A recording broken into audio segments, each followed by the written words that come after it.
We're going to do something just a little bit different today. We're still going to be covering slavery apologetics, but most slavery apologetics that we come across are short and sweet, kind of 10-minute or less clips.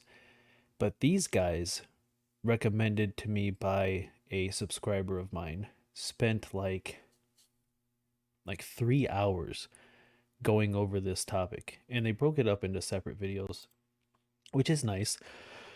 This one is 44 minutes long, roughly. So I have Exodus 21 pulled up.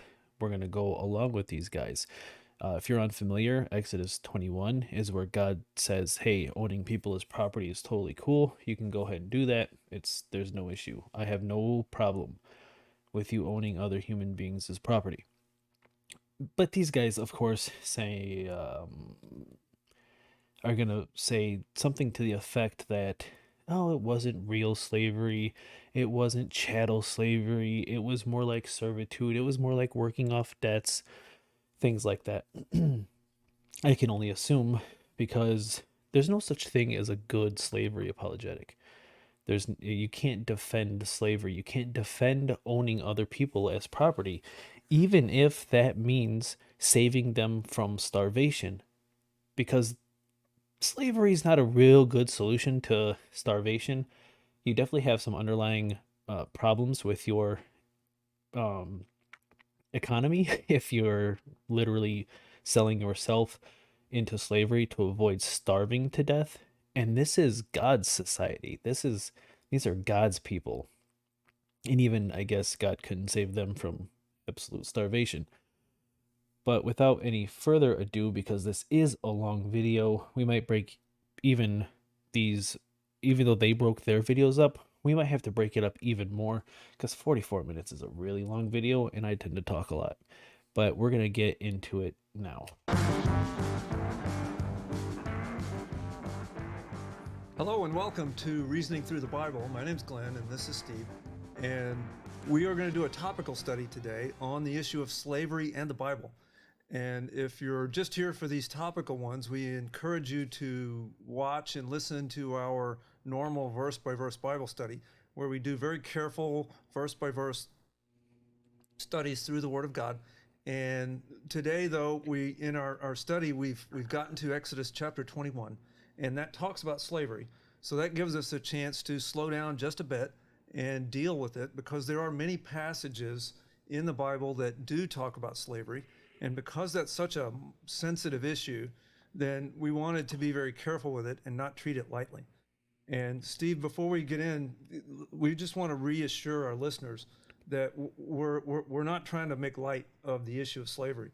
It's very serious, it's very painful, and because of it, that's one reason we wanted to be so careful with. Okay, well, so it's very serious, it's very painful, and very condoned by God Himself. Yes. What we're doing with the Word of God.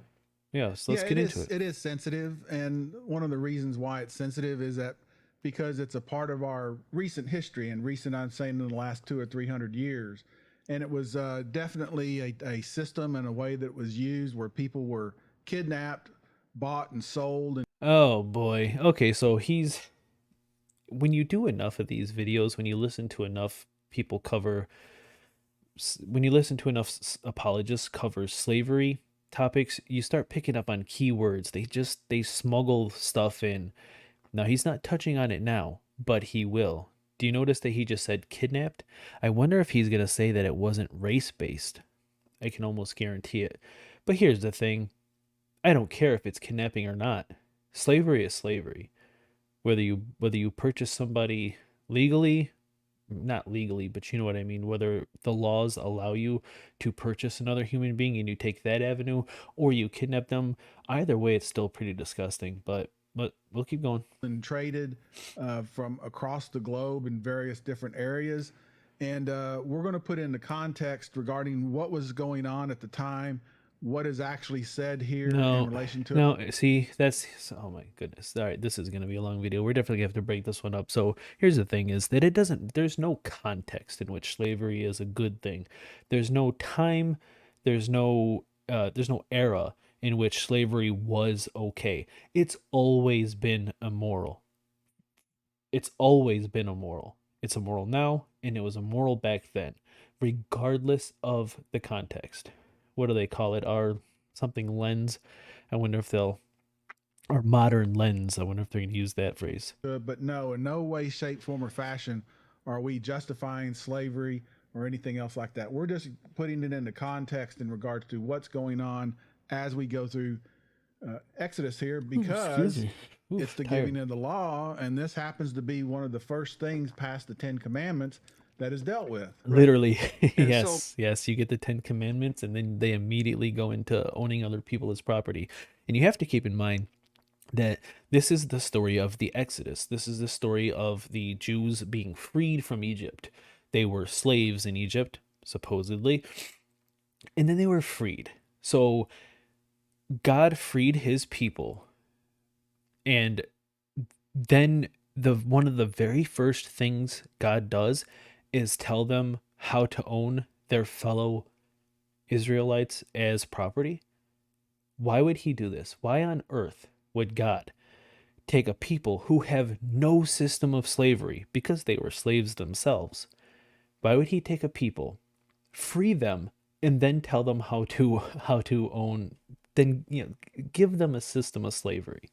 It's so stupid. It's so obviously made up that I don't know why people still defend this or believe in it, but they do.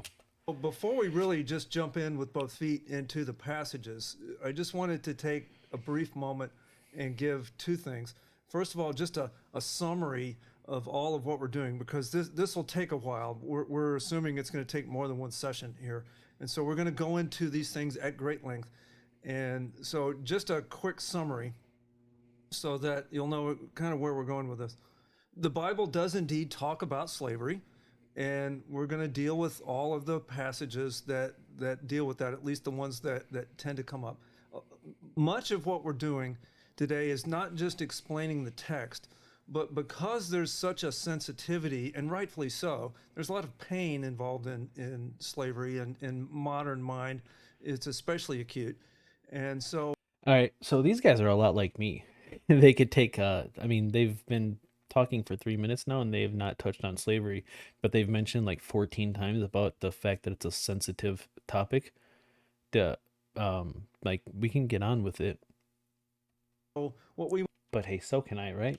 want to do is deal with that, but also add some historical context, because what many of Okay. our friends in the I just skeptic, said about the atheist, historical and context and critical now they're community repeating that will again take already. a verse, a passage, and Nope. make it look like that's the entire Mosaic law. No, you don't take a verse. You just got to take the one verse where it says that you can own other people as property. It doesn't say that verbatim, but you get the point. Dealing with that one verse or that one passage, and really nothing could be further from the truth.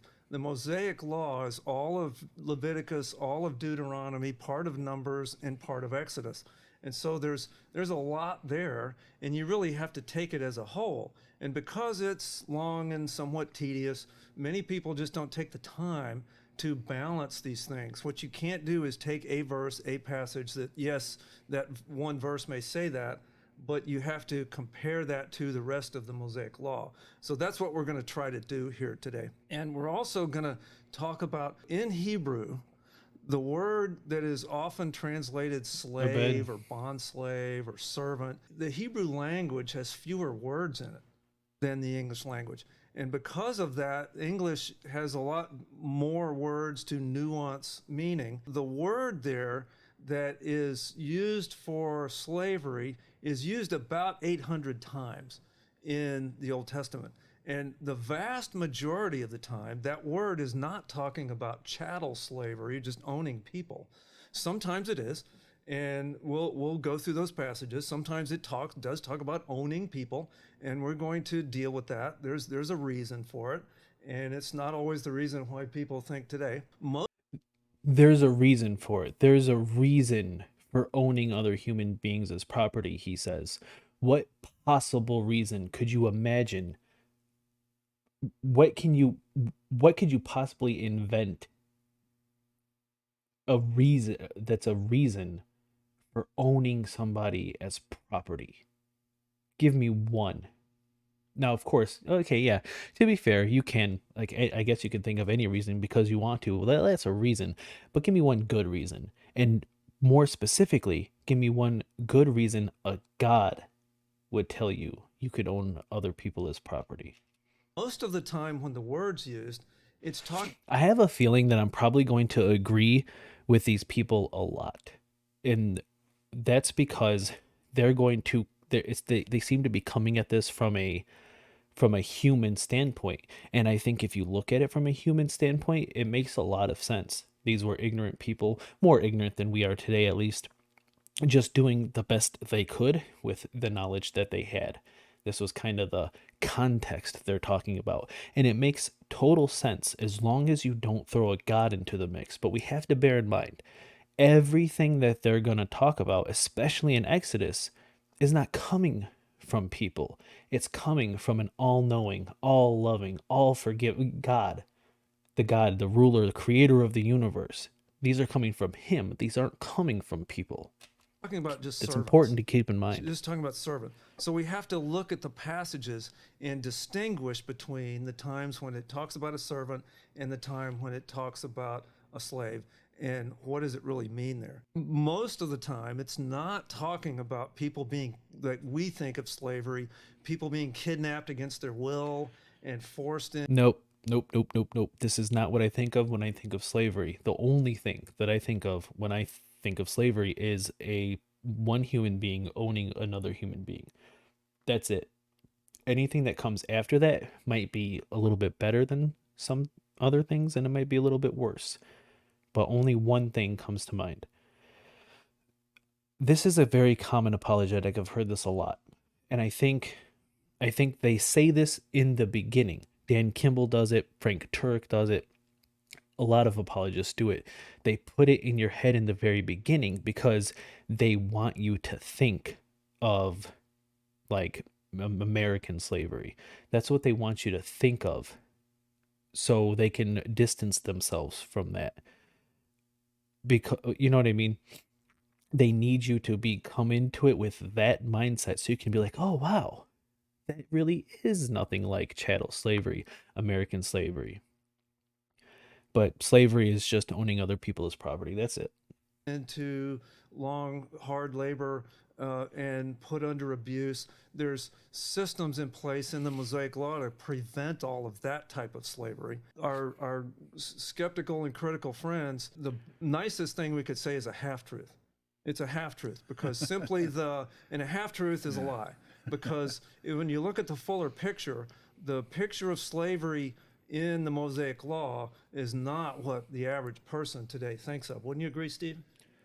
Yes, and to your point, there's other parts of the law itself that are against what we're going to look at here, and we're going to go through some of those as well. So you got to look at all the law together as one part, and where somebody might take a particular one and try and make a case out of it in regards to this is not morally right. There's other parts of the law that actually would prohibit it. The person would be guilty of violence. Can you own somebody as property? The answer in the Bible. The answer is yes, you can. Is there a moral law that counteracts that? The answer is no, there is not. You are completely, entirely, wholly allowed to own another person as property. And there's nothing that says you cannot do that. We're done. We're already done with this discussion, but we'll keep going. Violating the law or going against the law and be guilty of that because of these other areas and other sections. So it's not just as black and white as the skeptics and the scoffers want to make out. So we will spend enough time to go through all the passages. We're going to hit it right between the eyes. We're not going to dodge or weave. We're going to deal with the issue. Oh, you're going to dodge and weave. You're going to dodge and weave. And get a little bit emotional about this is simply because I have a lot of high It's simply because his ancestors were slaves. Value for the Word of God, and I think it prevents, or at least it presents a great deal of ethical treatment of all kinds of people. And now we have modern day critics taking a painful issue, which is slavery, coming out of modern day slavery, and they're taking that pain and they're picking places out of the Bible and using that as an intentional tool to try to draw people out of the church or draw people away from Christianity and Judaism, when really, again, if you look at what the Bible's saying, it's something very different. And so we're not gonna dodge or weave. We'll deal with all the passages, but just a quick summary before, because this will be a little bit long. It's always a lot easier to throw out an accusation than it is to explain the context around it. Just a quick summary, and then we'll go in later and deal with these things in more detail. Yes, there's passages such as Leviticus chapter 25, verses 44 to 46, that talks about owning people and passing them down, inheriting them as. What did you say, Leviticus 25? Let's bring it up. I had Exodus 21 pulled up. I wasn't expecting them to go into Leviticus first, but we're gonna pull up. But oh no. Yeah, okay, here we go.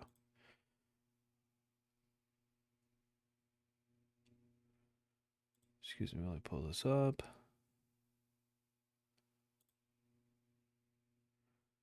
Why is this being difficult? Come on, Bible study tools. You've never failed me before.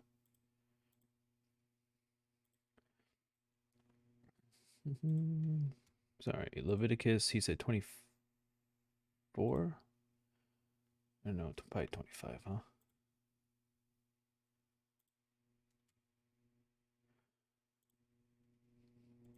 Property to your children. In more detail. Yes, there's passages such as Leviticus chapter 25, verses 44 to 46. Leviticus 25 verses. Yeah. Okay, so we'll pull that up. You know what? Let's bring up another.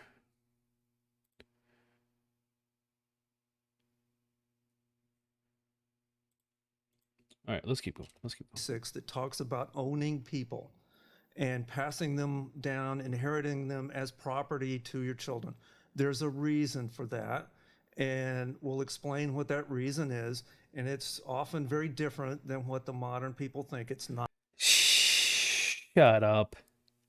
There's a reason for that. What's the reason that you can purchase a human being and own them for life and give, if you die, your children inherit it? If you die, they don't even get to go free. If you die, they get passed along to your children.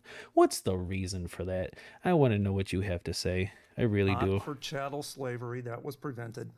Chattel slavery was not prevented. Chattel slavery was not prevented, and he just proved himself wrong. So the defense against chattel slavery, and I probably should go into it when he actually gets into it, but I'm going to preamble it. The defense against that they say chattel slavery doesn't exist in the Bible is that kidnapping. You can't kidnap people and sell them. So if you can't kidnap people, clearly that's not chattel slavery. But chattel just means property. Chattel just means you own something. Like you can have chattel. If you look up the definition, it's just ownership, basically. And if you look up the verse that he just said, what does it say? What does it say?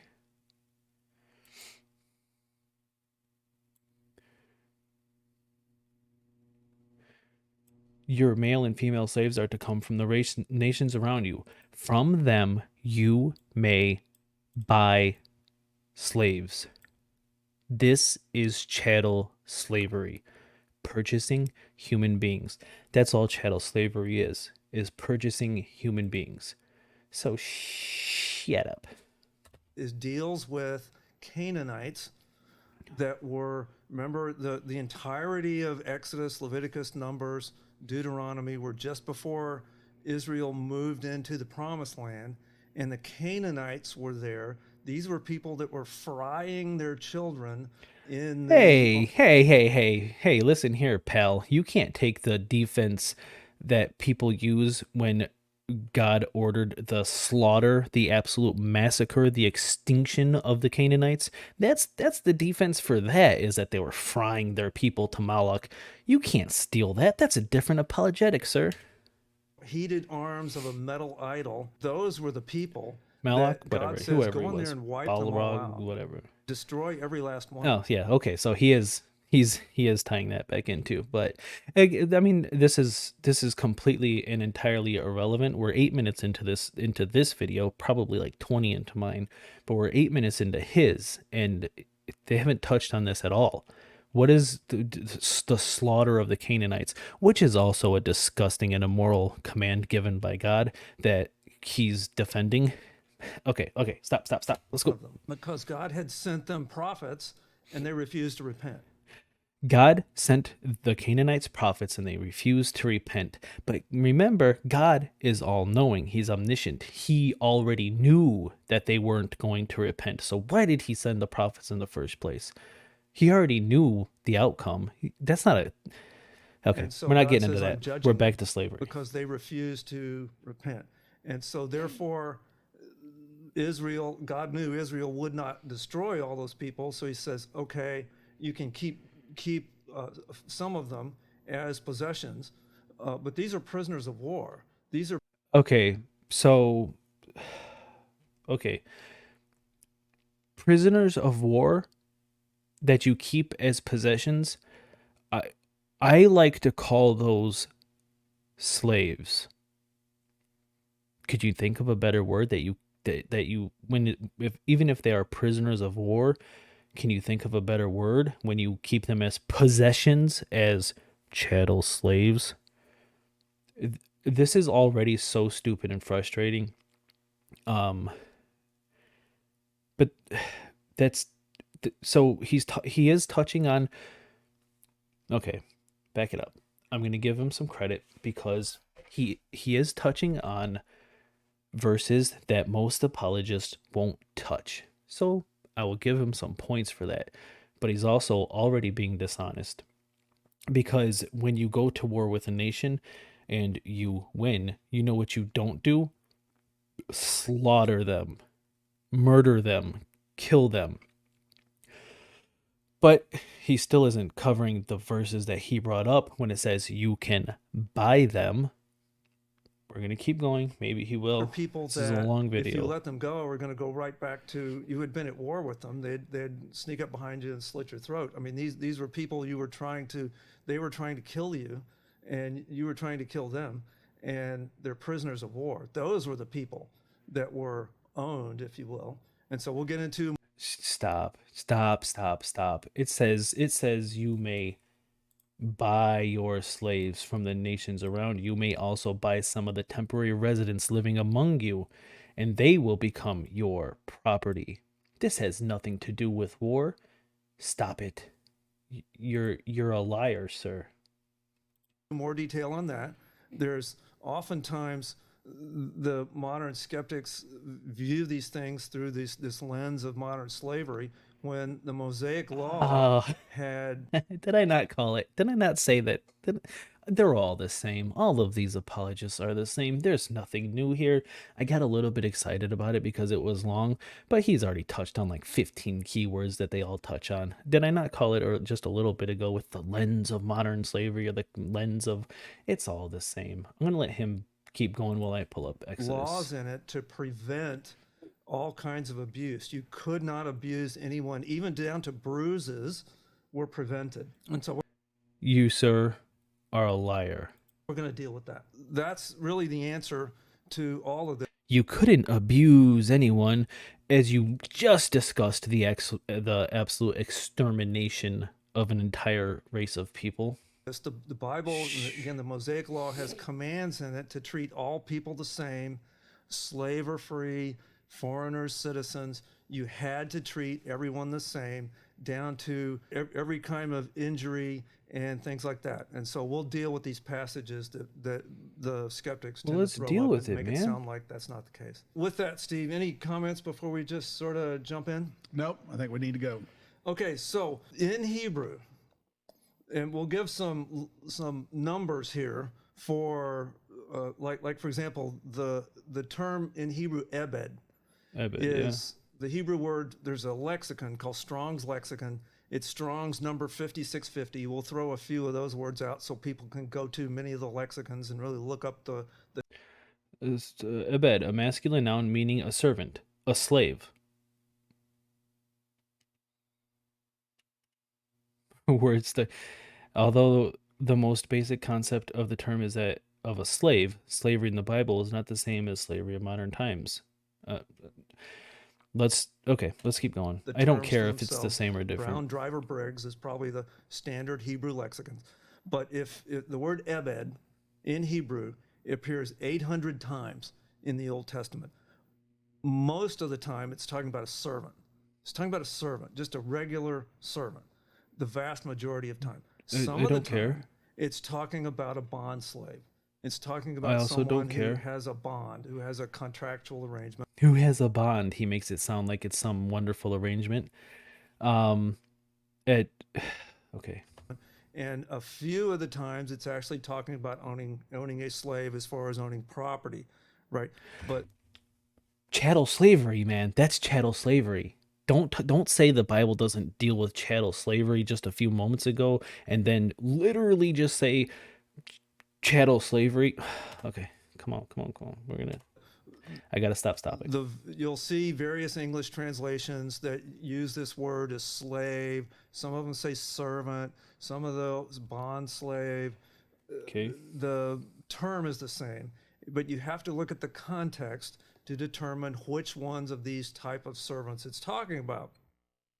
Now, there's a similar word, abad, that means to serve or make oneself a servant.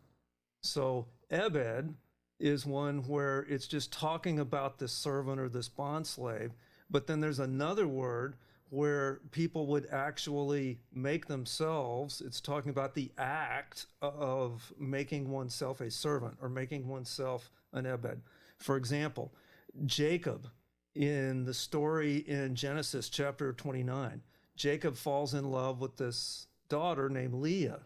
And in order to become married, the father says, oh, you have to enter a bond with me. You have to agree in a contractual arrangement to work for 7 years. Mm-hmm. And so this was he was a ebed, he was a servant, he was a bond slave, and it was because of this contractual agreement. And actually, he ended up doing it twice because the father-in-law broke the contract, made him do it again. Right. But all I'm saying is that this was a voluntary act And turn up the of the speed just a same little word bit. for bond slave. And so there were times where people would voluntarily put themselves into these arrangements. And Genesis 29 deals with people voluntarily doing it.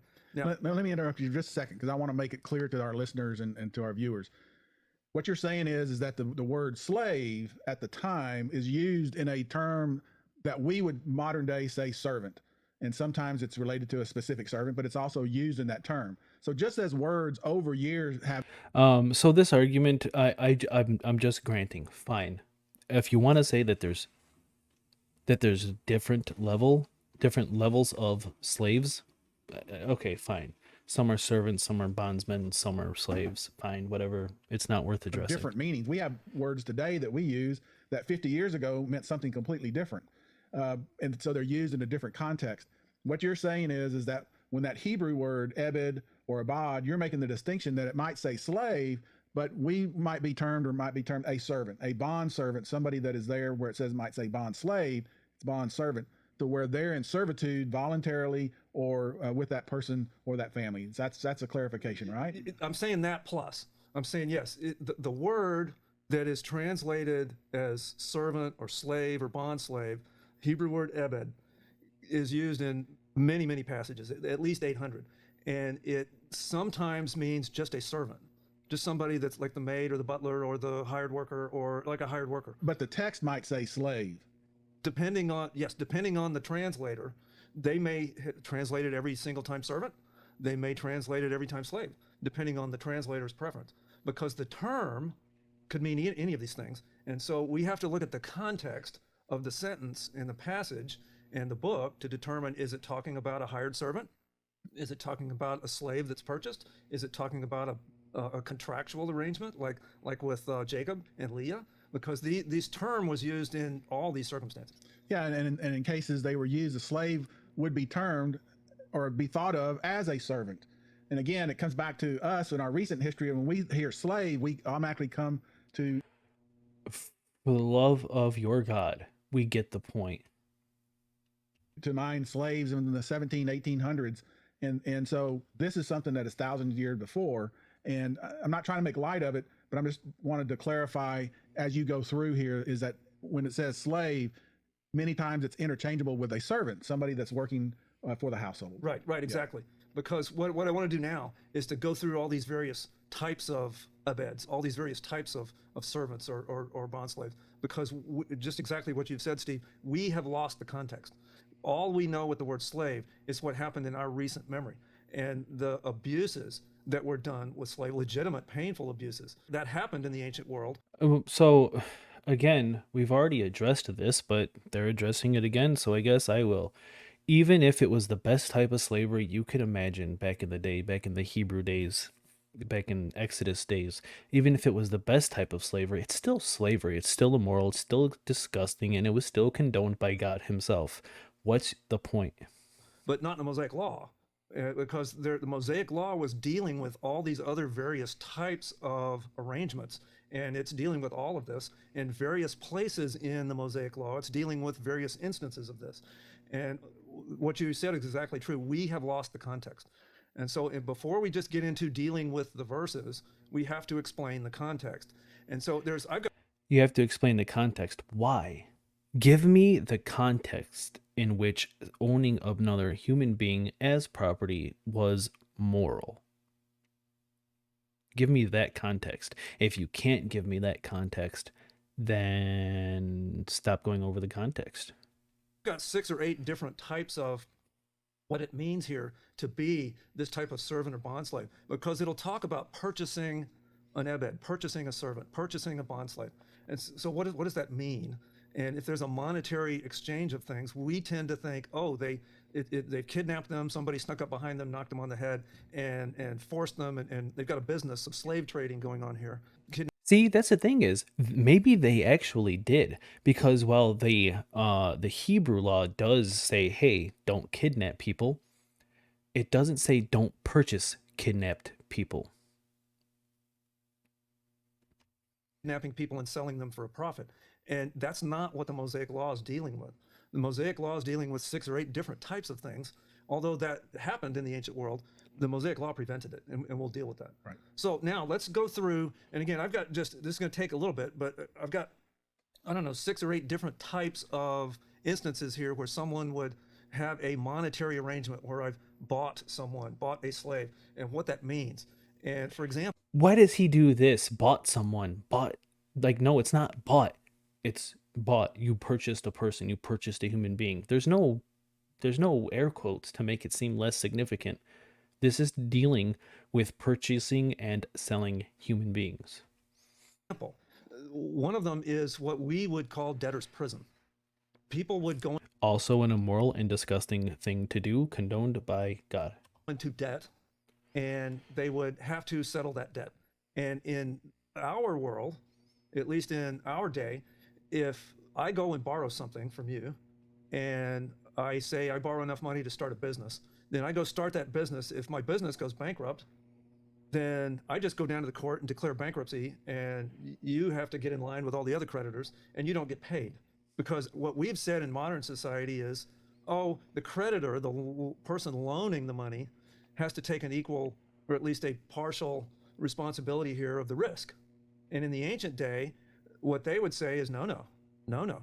If someone borrows money, you have to pay it back, because not paying it back is stealing, and declaring bankruptcy to the ancient mind was stealing, because you can't just say, oh, I lost it, or it got spent, or business environment got turned bad, so I went broke. No, you have to pay it back, or else you're stealing money. Stealing money is immoral. Not paying back a loan is immoral. You know what else is immoral?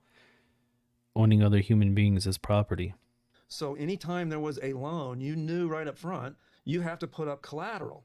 And if you put up, like today, if I made a car loan or something, and I put up the car as collateral, For someone who is just went through a whole rant about how the modern context is different than the old context, the Exodus days context, he's certainly going on and on and on about modern context. I don't make the payments, somebody's going to come tow my car away because I didn't make the payments. Well, in those days, you knew right up front, if you make a loan arrangement where you've borrowed money, you're putting yourself up for collateral. That's the deal. And they knew that in the beginning, because if you don't, you're stealing, and stealing's immoral. Yeah, and you use the term debtor's prison. I don't know exactly when debtor's prison came along, whether it was in the 700s, 1200s, whatever it might have been, but that's even a more modern deal. At this particular point, we're talking about 1400 BC, Yes. roughly. There was no debtor's prison. So if somebody owed a debt, there wasn't arrangements for them to go off to debtor. Okay. So there was no debtors' prisons. There was no bankruptcy. If you took out a loan from somebody, then you were gonna pay it back. What about the broader context, as they like to say, that all of this is immoral? All of this is disgusting. You know what? Why didn't God come down and just tell these people, hey, if somebody's hungry, you feed them. If somebody needs a place to live, you house them. If somebody needs clothes, you clothe them. Work together as a society. Everybody benefits. Everybody helps. And make that the law. Not, hey, if you can't feed your daughter, sell her into slavery.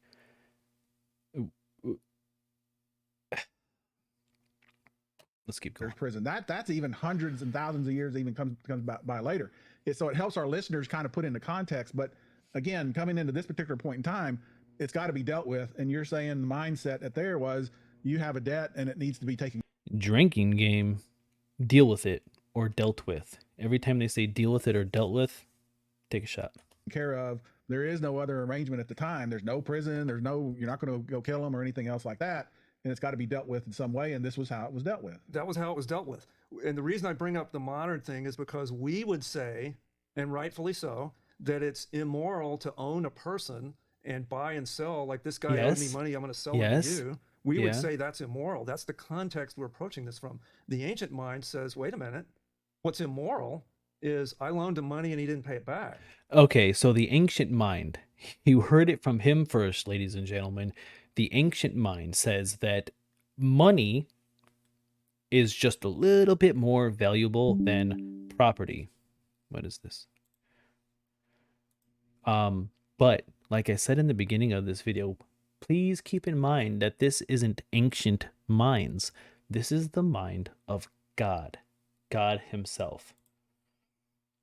Because we would say, and rightfully so, that it's immoral to own a person and buy.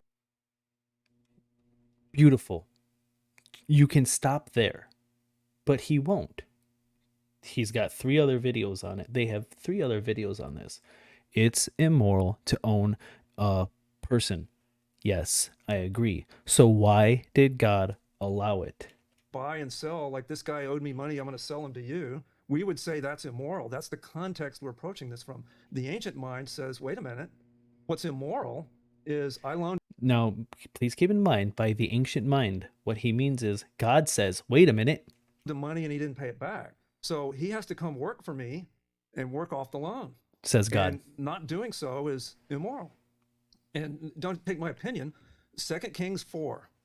2 Kings 4, verse 1, there's a lady there who she's calling the prophet and says, wait a minute, my husband died and we owed money. And because my husband died, we can't pay this back.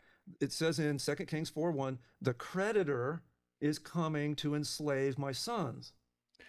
So that's also grossly immoral, absolutely disgusting. That should never take place. But hey, we all know that vicarious atonement, somebody else paying the debts for your misdoings, your wrongdoings, is kind of common. It's a pretty big theme in Christianity, with the whole Jesus thing.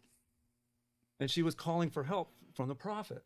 Well, the creditor had the right to come and get his money, because not doing so. Now we're just how do these people say this stuff out loud? How do they let this stuff fall out of their mouths? When he says that the creditor is coming to get his money, what he was referring to is those 2 children. So the husband has died. So he cannot pay back the loan. He cannot sell himself to pay back the loan. So the people come and take the children. But remember, kidnapping is an abomination and you are to be put to death. But this isn't kidnapping when you come in and take somebody's children. It's all stupid, people. It's all stupid. Was immoral. And so that was the mindset back then. And so again, don't take my opinion. 2 Kings 4:1, the creditor has the right to his money. It will get His money. He's referring to two human beings, two children as his money. Bro, listen, it's frustrating. It's frustrating to hear these people speak like this. It's frustrating to hear these words come out of what otherwise seems like a very nice guy. He seems like a very nice guy. I'm sure he's a wonderful person, but he's poisoned. He's poisoned. It's an infection in his blood. It courses through his veins. His heart pumps it. This religion, you can see it. Can you not hear that he just referred to two children as money without a second thought? paid. And this is one of the reasons why over in the New Testament, paying the debt of sin is what Jesus did for us. Hey, I said that already. The debt will get paid. It doesn't just poof, it's gone. The debt of sin will get paid. And you're either going to pay it with your life or somebody else has to pay it for you. Yeah, and again, in your life, you're referring to servitude. In the example you gave there in First Kings, she's saying the creditor is coming to take my son. In order for him to go and work it off in servitude to him, in order to work the debt off. That's what. Correct. It wasn't. He's going to come take my son and then sell my son somewhere else in order to get his money back. Oh, okay. See, now I didn't know that. I thought they were going to come and take that person's children and then sell them. But they're not. They're going to take them and just force them to do their labor. Silly me. That's so much better. Correct. It was for the son to work off the debt, which was the way that it was taken care of in that day and age. Right, exactly. And the father in the story knew very well what the consequences were when he borrowed the money in the first place. He knew the consequences. I forgot that I sped this up a little bit, so it looks like he's spazzing out, but it's sped up. I forget. If I die or if something happens, I go broke, they're going to take me and my family to go work it off because the debt will get paid. And so that's what they're talking about as a bond slave, is there's a bond arrangementship. The closest thing I can think of. There's a bond arrangement, he says. No, that's kidnapping. You just went in and stole children. I'm sorry. They went in and stole money. They went in and got their money back, as he likes to put it. In a modern mind is today, at least in the United States, if somebody goes and commits, or at least is charged with a crime, and they get arrested by the police, then the police arrest them for the crime and they take them to jail and they appear before a judge, and the judge says, in between now and the trial, you can go free if you promise to pay the bond. And oftentimes people don't have the money, so they go to a bonding company and say, if you guys put up the bond, then I promise, pinky promise, I'm going to show up for court. Yeah. Well, guess what? If you don't show up for court, the bonding company says, we're on the line for the money. And they're going to send a bounty hunter because I own you. Right. And okay, you're going to jail because are they owning you? Well, no, but they own your time, and they say you will go to jail. And so that's wholly, entirely irrelevant to what he just said, because in this case, no, they don't own you as property, but they are going to do their best to send you to prison, or to if you skip bail. Yeah, but notice how in the last one, they do own you. They do own your labor. There's no comparison to be made here. The closest thing I can think of in the modern time is that you promised at the time, you had the option not to go hire the bonding company. You could have stayed in jail. Okay. Right. But same thing in this situation in 2 Kings 4:1. The man knew the consequences when he borrowed the money. But did the children know the consequences? Did they sign up for that?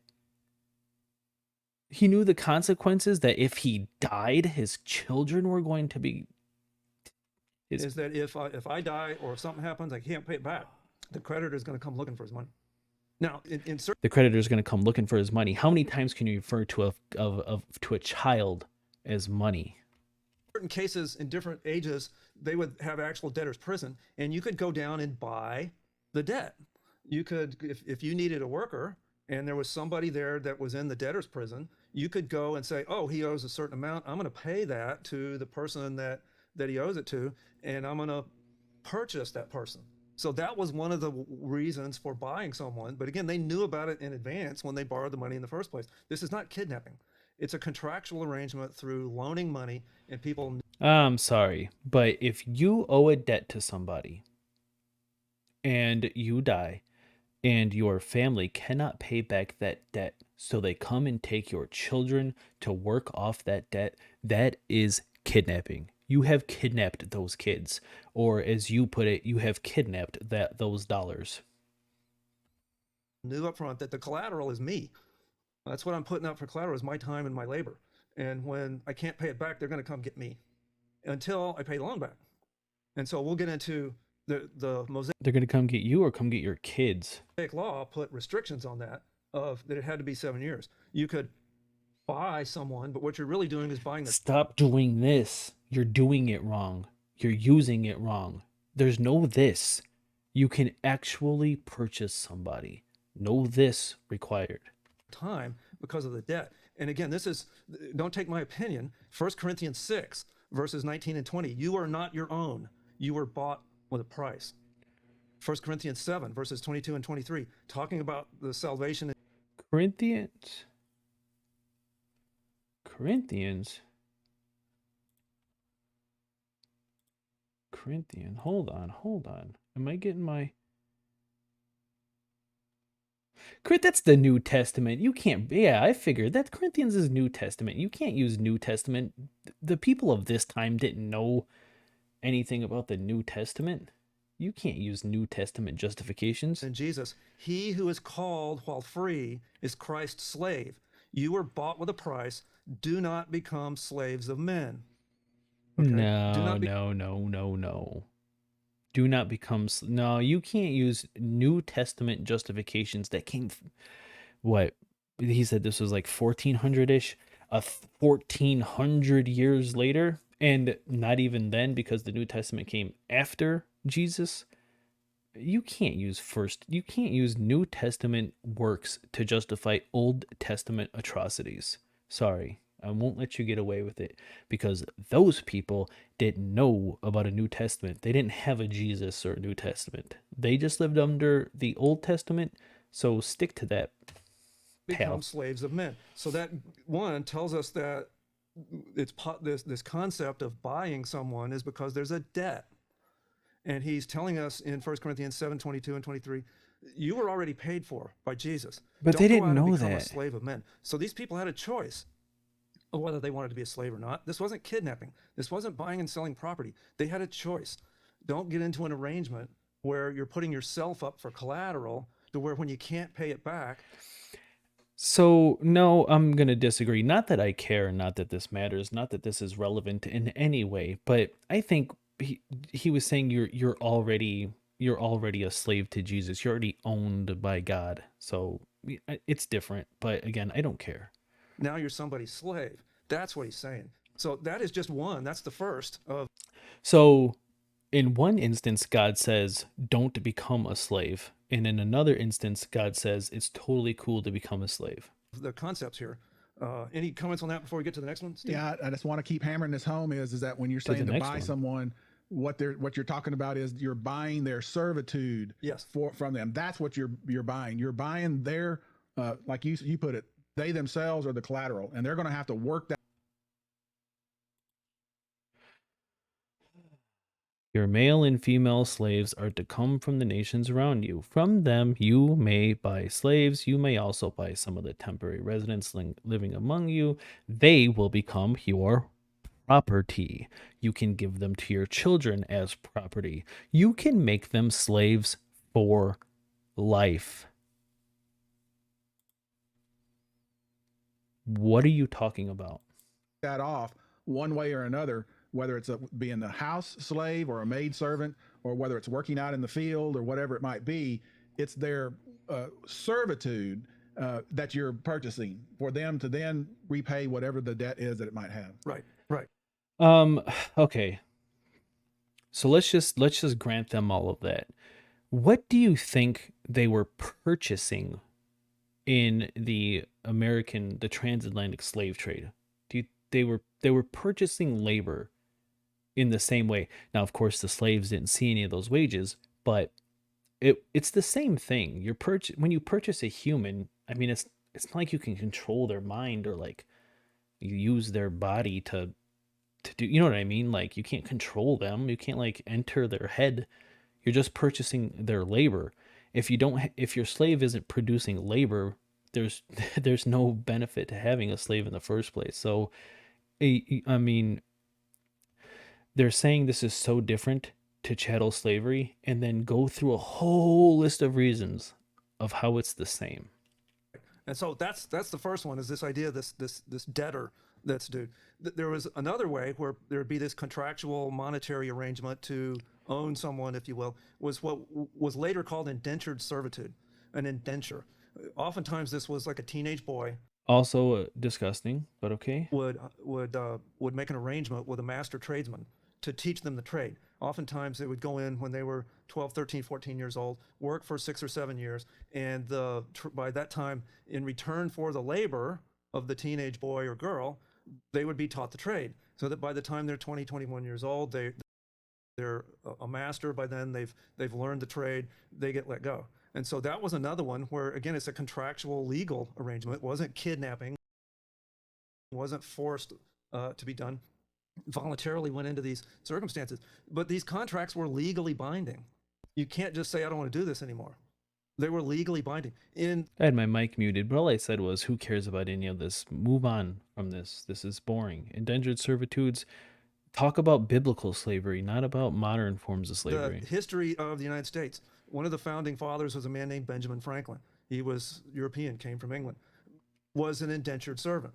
And in his autobiography, he talks about running away from the contract. And he had to run away and hide, because if he would have gotten caught, he would have been thrown in prison for violating the indenture. So was he owned as a person? Well, not in the sense of chattel slavery, but the master had total control over him. He made a contract. He made the contract. And so oftentimes the parents would see this as a very positive thing. My son can learn a trade, he can make a good living for himself, and in return he gives 7 years of his time to a master tradesman, and he have a good life for himself. It was oftentimes preferred to get a good one. Now, were they all nice guys? No. That's why Benjamin Franklin ran away, is the guy was kind of cruel. But the system didn't cause that. It was that individual master. So we don't think of that today. We don't think of this. Another one that gets brought up, and it occurs in the Bible, is at the point of a marriage, oftentimes there's money that exchanges hands. And there's different cultures and different times talk about a dowry or a bride price. A dowry was typically followed the wife. It's given by the parents to the husband to take care of the wife. And sometimes some cultures had it the other way around. The bride price is the husband's family or the husband would give money to the bride's family. And so I personally look at this and I say he's buying a human being. But the people that at the time says, no, this is just the way it's done. Right.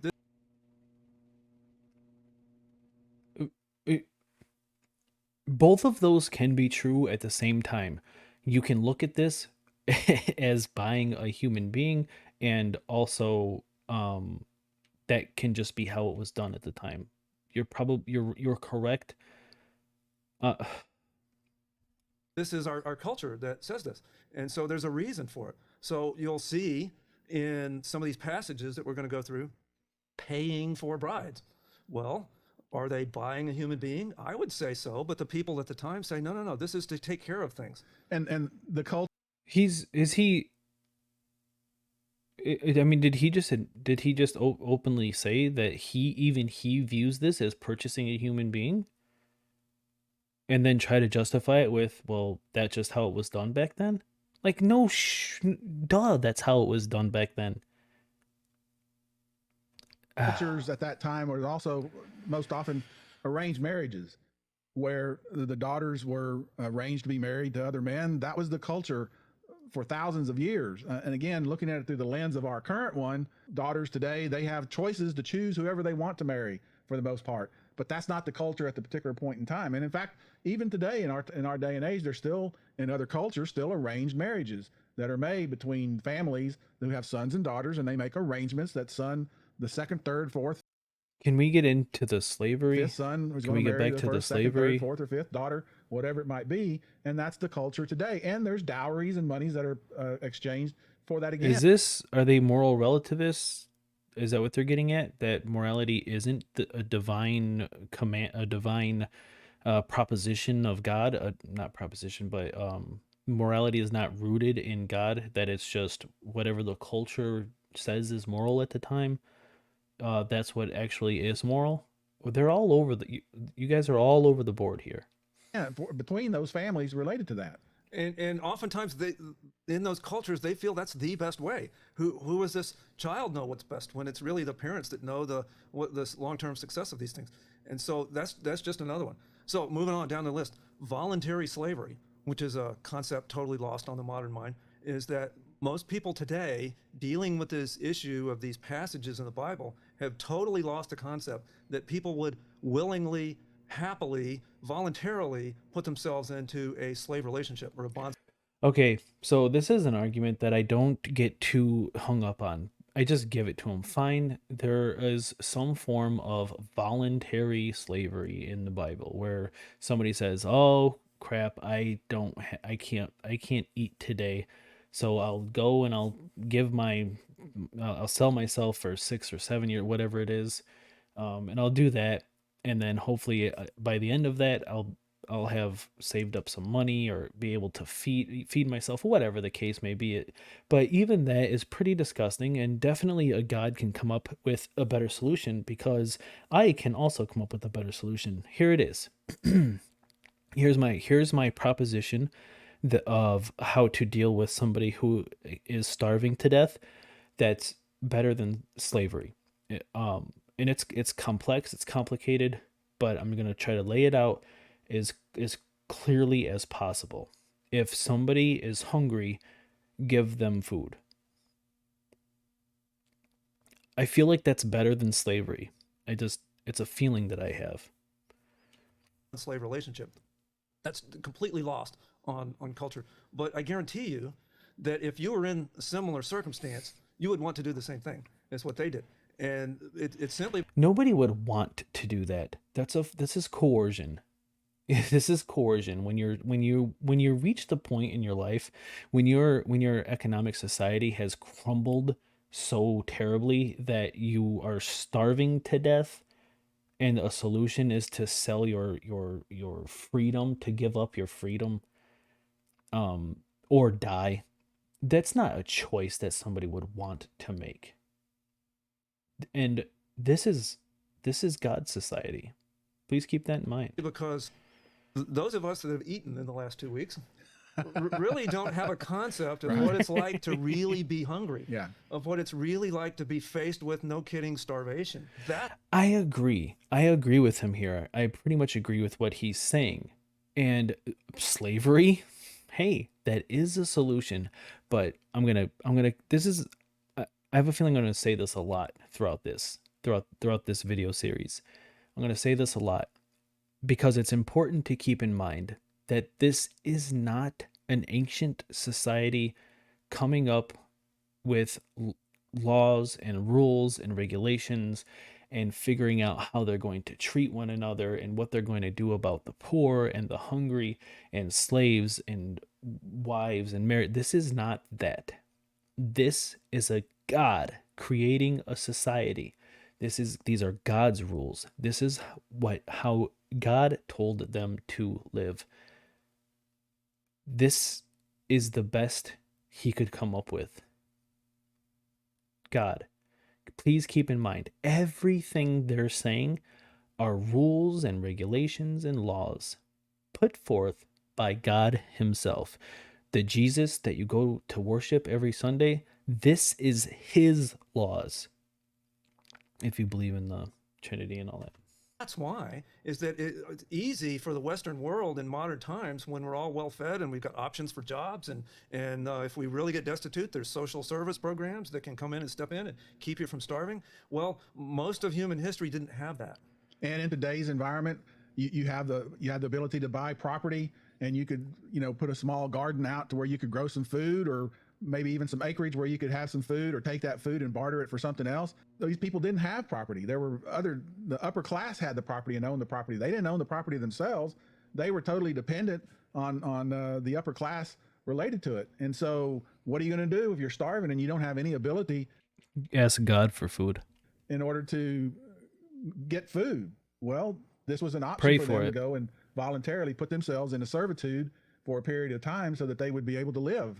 And again, if easy to say for us that this is not an issue when we're all well fed and got options for jobs and all these kind of things.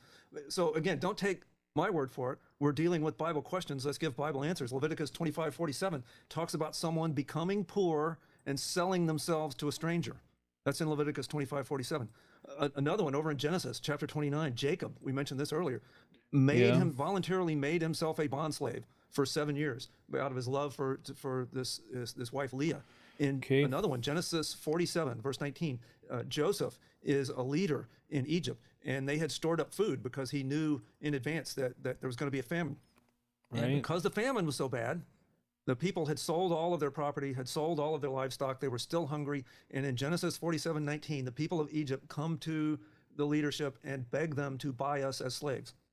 And I would guarantee you, if you or I were in the same boat, we'd be doing the same things. If the option is, oh golly gee whiz, I can stay here and starve to death, He said, "Oh golly gee whiz." or I can go See, he's a good guy. He's a nice guy. And it's sad to hear him saying the things that he's saying, because my man just said, "Oh golly gee whiz," and then goes on to defend owning other human beings as property, calling children money. It's sad. It's sad. over and sell myself to them, Oh golly gee then whiz. I'll do it because that way I'll have work, I can get fed, and I'll survive. We don't really grasp how often and how widespread in the ancient world people were to not surviving. You're really just one crop away from not having enough food and literally starving to death. They probably didn't pray hard enough. And people oftentimes did not have an option other than I'm destitute, there's nobody around, I'm going to have to. Okay, so you got to keep in mind that this is a time where God was much more interactive with the world. The 10 Commandments came from God himself. Moses went up and they did the whole burning bush, the 10 Commandments thing. This isn't where God was some ancient and distant memory from interacting with the world as it is today. This is a time where God was interacting with people all the time, all throughout the Old Testament. He's coming down and doing stuff left and right. The New Testament too, not just Jesus, but God, I believe, or is it just Jesus? I don't know. Maybe it's a mixture. But in this time, God was all around. He was doing stuff left and right. He was killing people. He was giving commands, barking orders, and at no time could he just give his people food. Could they not pray for it? Could they not go and be like, "Hey God, we're starving to death"? Um it's almost like it's made up. Sell myself. Almost. And okay, if I have an option, I'll hire myself. But even then, it's a contractual thing that I've agreed to stay here and work for a year. The crop's not going to come in till the fall, and I'm doing all this work in the spring. Okay, I have to hang around and you're feeding me all during this time, and that landowner needs me to help go harvest in the fall. And so if I bug out, you feed me in the spring and then I go leave, the landowner is going to say, wait a minute, you promised, I fed you, I clothed you, I housed you, and you owe me to stay here and work the harvest. And the debt will get paid.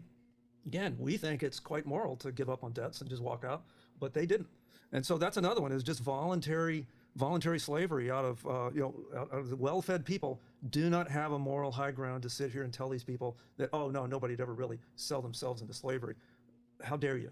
I guess I agree with that sentiment, but again, I've already addressed it. Sure, I would never chastise somebody for being so hungry that they sold themselves into slavery. And yes, I agree with him that if I was starving, which I'm not, that I could see myself, instead of dying of starvation, selling myself. But this isn't the argument here. This isn't what we're talking about. And even if you just grant all of these arguments, we're still not talking about actual chattel slavery in the Bible. We're talking about other immoral variations of slavery. So I'm not going to get too hung up on this. Fine, there were people, they starved, they sold themselves into slavery, condoned and sanctioned by God Himself, and it's immoral and it's disgusting, but that's the way it was. I agree. Who cares? Let's How move dare on. you say that? Another one that's, again, just one of these things, and it occurs in the Bible, prisoners of war. War is an awful thing. Oftentimes, soldiers become prisoners of war or considered slaves because what else is going to happen with them? You know, there was a war. They had two armies fighting to kill each other. One of them invaded the other, and they were in a life or death struggle. Some of them get captured. Somebody's going to win. Somebody's going to lose. And so, what do you do when the winner has captured other soldiers? What are the logical options? You can kill him. Okay, he just surrendered in the war. Well, I'm gonna put a knife in his throat anyway. Or you can let him live and let him go free. In which case, okay, we've just spent however long fighting each other, trying to kill each other, and I'm gonna let him free. He's gonna sneak up behind me and kill me and my whole family. And many times when they would let them go free, if they did, they would maim them. They'd cut their thumbs off, or they'd cut their toes off so they couldn't run, cut their thumbs off so they couldn't grasp swords and other things like that. So that while they might go be free, they'd be maimed. And so, what does the Mosaic Law do? It says you can. Hmm, that's an interesting dilemma to be put in. I wonder what I would choose. I wonder what I would choose if I was in the army in ancient times. Before I go into that little tangent, isn't it a little bit interesting that even now we don't do things as immorally as they did back in the day? So 1940, 1945, the war ends. 45, yeah. World War II ends, and we have all these German soldiers and all these Japanese soldiers, all of these captives of war. What do you think? Did we take them and keep them as forced labor? Do we use them as prisoners to obviously a lot we did, sure, especially during wartime. But they weren't kept. They weren't the German soldiers weren't just slaughtered after the war ended. They weren't just kept until they died. They weren't used as forced labor, and yet they never came back to try to kill us again. No, just ignore World War One. We won't talk about that. But you get the point. We don't do this anymore. We don't keep prisoners of war forever. We don't slaughter them after the war has ended, and we don't keep them as forced laborers after the war has ended. We do things a little bit more morally now. But to go back just a little bit, I'm curious what would be better, to have my thumbs cut off so I can no longer pick up a sword to fight, or to be kept as a slave forever for the rest of my life. Take my thumbs. Taking somebody's thumbs is more moral. They're both immoral, don't get me wrong, but taking somebody's thumbs is definitely more moral of an option than keeping them as a slave, to use as forced labor until they die. Do the only other logical option is make them slaves, but then put. That's not that's not the only logical option. The logical option is to um probably, in a society as disgusting as we are, probably keep them prisoners of war so they're not actively fighting for the army, and then once a peace treaty is made, to release them back into their society so they can continue about their lives because we have a peace treaty. That's a logical option. Preventions into where you will not maim them, Right. which is what the Mosaic Law does. So you can either slit their throat, that's an option. You can You can own them, but you can't maim them. let them go free so they'll sneak up behind you and kill you and your whole family. Or you can make them slaves and then put a rule in place that says you cannot abuse them and can't maim them, which is exactly what the Mosaic Law does. Now, Wait, buddy. Where is the Mosaic law that says you can't abuse and maim your prisoners of war? I missed it. If it's in there, I certainly missed it. Another one, again, it keeps going. Prisoners as bondservants. And the only reason I bring this one up is because it happens sometimes, which is there are cultures that have abused things to the point where they would have, for example, vagrancy laws, right? They make it illegal to be poor. And so there's a vagrant, they're You mean like the one we live in now? poor, they're sleeping outside, the policeman comes by and says, you're violating the law, we're arresting you, they throw you in prison, and then they farm you out to their buddies to go work at their farm. And really, the technical term for this is a peonage or a peon. If you've ever heard the word peon, well, a peon is somebody that through no fault of their own has gotten forced into this forced labor thing, and they're as good as slaves. They might as well be slaves. And the reason why I bring that up is because it's widespread. It happens sometimes of using laws as an excuse to arrest people and then using them as prisoners. My own mother was babysat by prisoner because my grandfather worked for the prison system. And in those days, they could get prisoners and take them home to work at their house, work on their farm. Or in this case, they babysat my mother when she was a small child, had a convicted prisoner. This is a story. I'll give him that. But I'm guessing that the reason that this video series is broken down into three or four, I'm not sure exactly how many video series, different three or four different videos based on covering biblical slavery. I'm guessing that the reason is because you're spending so little time talking about biblical slavery. What have we really touched on? There's so little to this. I thought we were going to get in deep dive into these Bible verses. He's talked way more about modern forms of slavery than he has about biblical slavery. Probably a life sentence guy that had become a trustee. So people did that. And the reason I bring this up is because our options are going to be we take people and make them bond servants. Oh, we shouldn't do that. Let's put them in prison for a crime. Well, I'm sorry, my friend. Have you seen the prisons lately? Let's take someone and put them into a small cage, and your cellmate is another insane person, and we're going to leave you there forever. Tell me how that's better than becoming a bond slave to go work, like in my case, babysit my mother. Maybe it isn't better. Maybe it is. I don't know. I don't care. I really thought we were going to do a deep dive into biblical slavery. And maybe this is just like an introduction and the rest of the videos will be more biblical slavery focused. I don't know. Throwing somebody in prison is equally as bad as putting them under a bond and saying, you've got a choice. You can stay in the prison or you can come work my farm.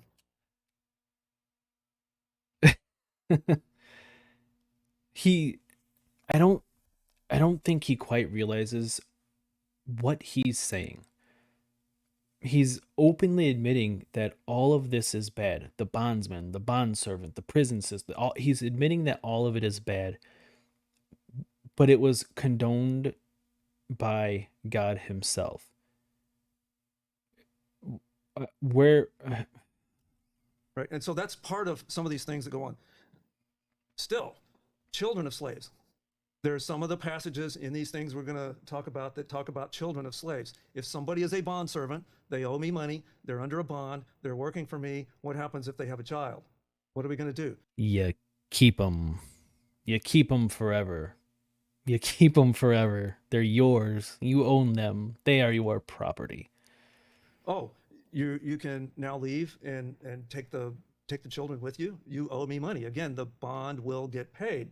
And so the children have to stay here until the bond is over. And so we'll Until the bond is over? Good sir. I'm sure he's going to get into this in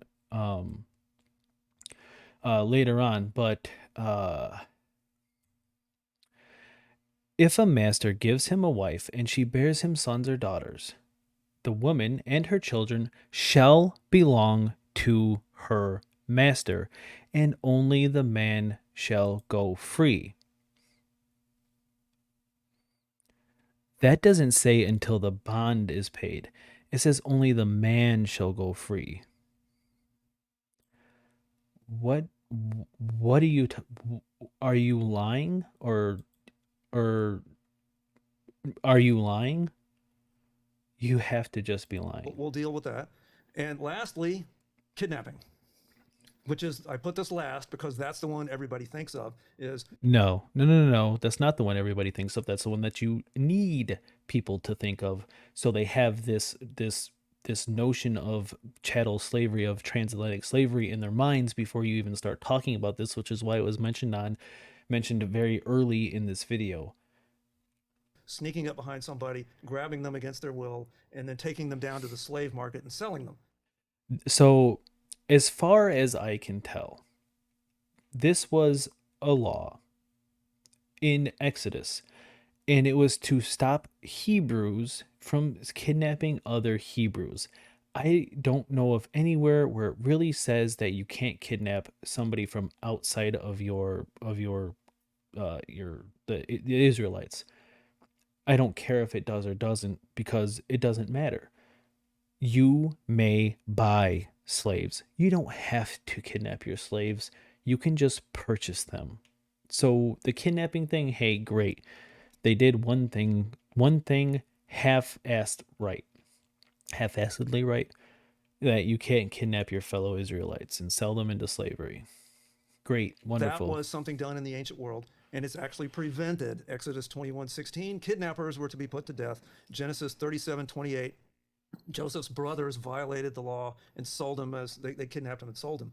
But by the time we get to the Mosaic law, they prevented chattel slavery. Yeah, it was prohibited. They didn't prevent chattel slavery. We've already been over this. Chattel slavery does not mean kidnapping. It has nothing to do with kidnapping. Chattel slavery is simply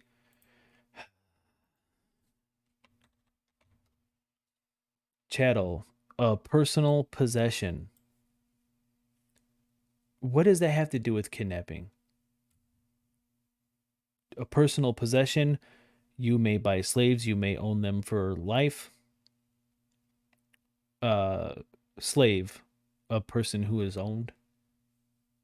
There, this is not addressing chattel slavery. Kidnapping does not address chattel slavery. I think is a better word. It was actually outright prohibited very directly.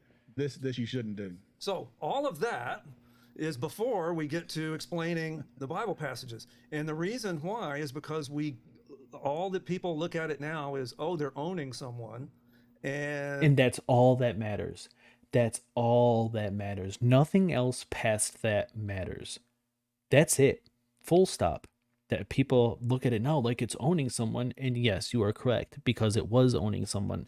Anything else that comes after that is irrelevant. If you own somebody, it's disgusting, it's immoral, it was sanctioned by God. they're selling them.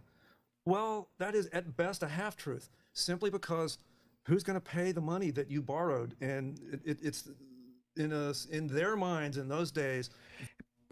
But again, and I'm going to keep saying it, it's not in their mind in those days. It's in God's mind in those days.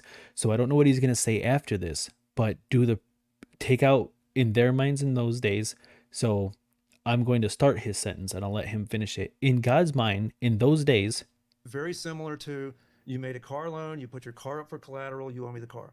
Or This is you were God arrested, talking. I agreed to put up a bond, and now you didn't show up to court, you owe me your time, I'm taking you to jail. So people, as in that 2 Kings 4, they borrowed money knowing up front that if I can't pay this back, then I'm going to have to go work for you to work it off. And that was a bond slave. And so all of the passages that we're going to deal with next time in the Mosaic Law assumes most of them are bond slaves. Most of them are either prisoners of war or somebody I am not assuming nothing. that made a contractual arrangement for a specific period of time, and that's a slave. That's a bond slave. So, any other comments, Steve? We didn't get to the passages on this one, but we'll get to it next time. Yep. Nope, Oh, I don't yes, have we anything will. else. Okay, so all of that's really, again, set up for next time. And so, Okay.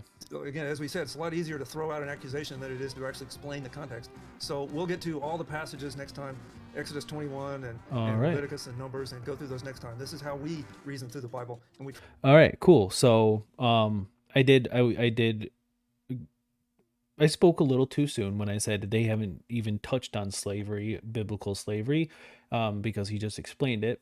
That they'll get into those next time.